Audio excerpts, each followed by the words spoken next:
আসসালামু আলাইকুম ওরহমতুল্লাহি অবরাকাতুহু। যে যেখান থেকে আমার এই ভিডিওটা দেখছেন সকলকে জানাই অন্তঃস্থল থেকে আন্তরিক শুভেচ্ছা ও অভিনন্দন।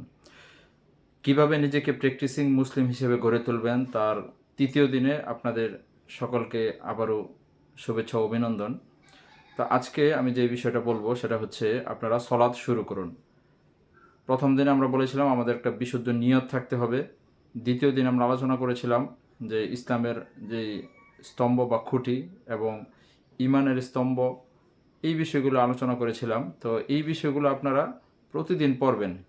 ইসলামের যে মূল স্তম্ভ এবং ইমানের যে শাখাগুলো আছে, এগুলো আপনারা রেগুলার পড়বেন এবং এটা মুখস্থ রাখবেন, আত্মস্থ করবেন এবং মনের প্রাণে এটা বিশ্বাস করবেন।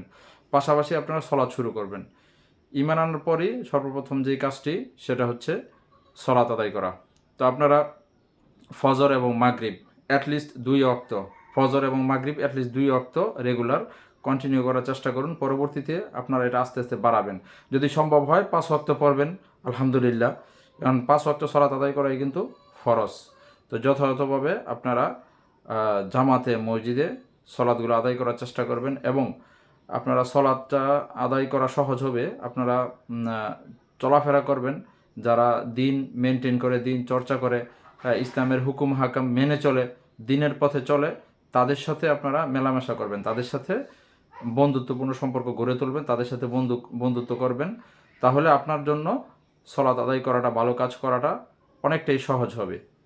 তো সকলকে অসংখ্য ধন্যবাদ জানিয়ে আজকের মতো এখানেই বিদায় নিচ্ছি। আসসালামু আলাইকুম ওরহমতুল্লাহি ওবরাকাতুহু।